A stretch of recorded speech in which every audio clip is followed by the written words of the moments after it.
Welcome back, 3D printing enthusiasts!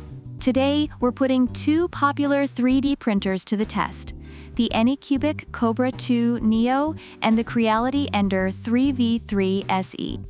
Both have their strengths, but which one truly deserves a spot in your workshop? Let's dive in and find out! First up, let's talk about price. The Anycubic Kobra 2 Neo is priced at $239, which is reasonable for its features.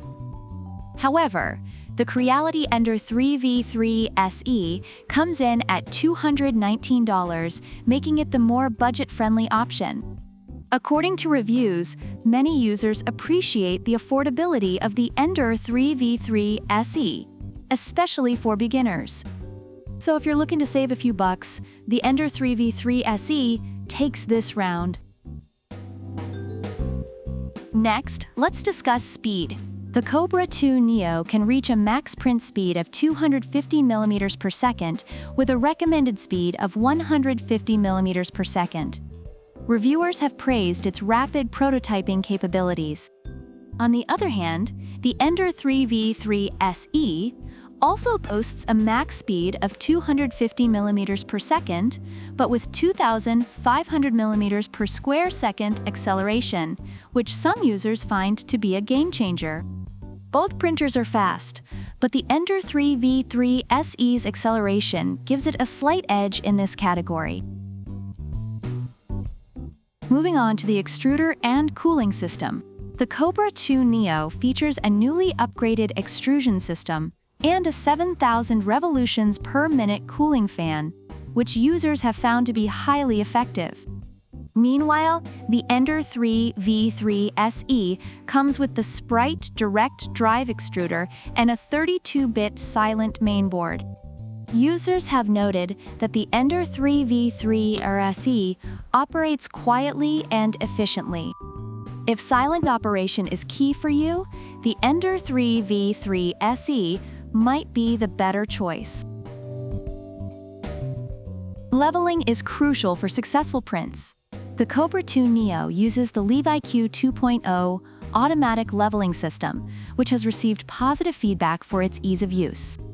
The Ender 3v3 SE, on the other hand, employs a CR touch sensor for auto-leveling and a strain sensor for auto-Z offset.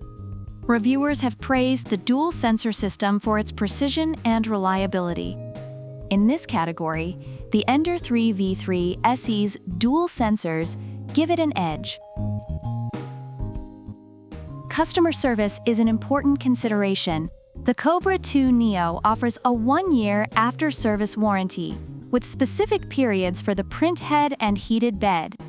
Users have generally found Anycubic's customer service to be responsive. In contrast, the Ender 3v3 SE provides a 12-month after-sales service for the printer and a 3-month service for wear parts. Creality also offers a comprehensive troubleshooting guide, which many users find helpful. If top-notch customer service is a priority, the Ender 3v3 SE seems to have the upper hand. Overall, reviews for the Anycubic Kobra 2 Neo highlight its fast setup, high-speed printing, and good customer support. But some users have faced issues with network connectivity and auto-leveling. The Creality Ender 3v3 SE is praised for its ease of setup, user-friendly interface, and reliable auto-leveling, although some users have encountered initial setup challenges. And there you have it. Both the Anycubic Kobra 2 Neo and the Creality Ender 3v3 SE have their strengths, but the Ender 3v3 SE edges out slightly with its price, acceleration, and customer service. Which one would you choose? Let us know in the comments below. Don't forget to like, subscribe, and hit the bell icon for more comparisons and reviews. Product links are in the description. Happy printing!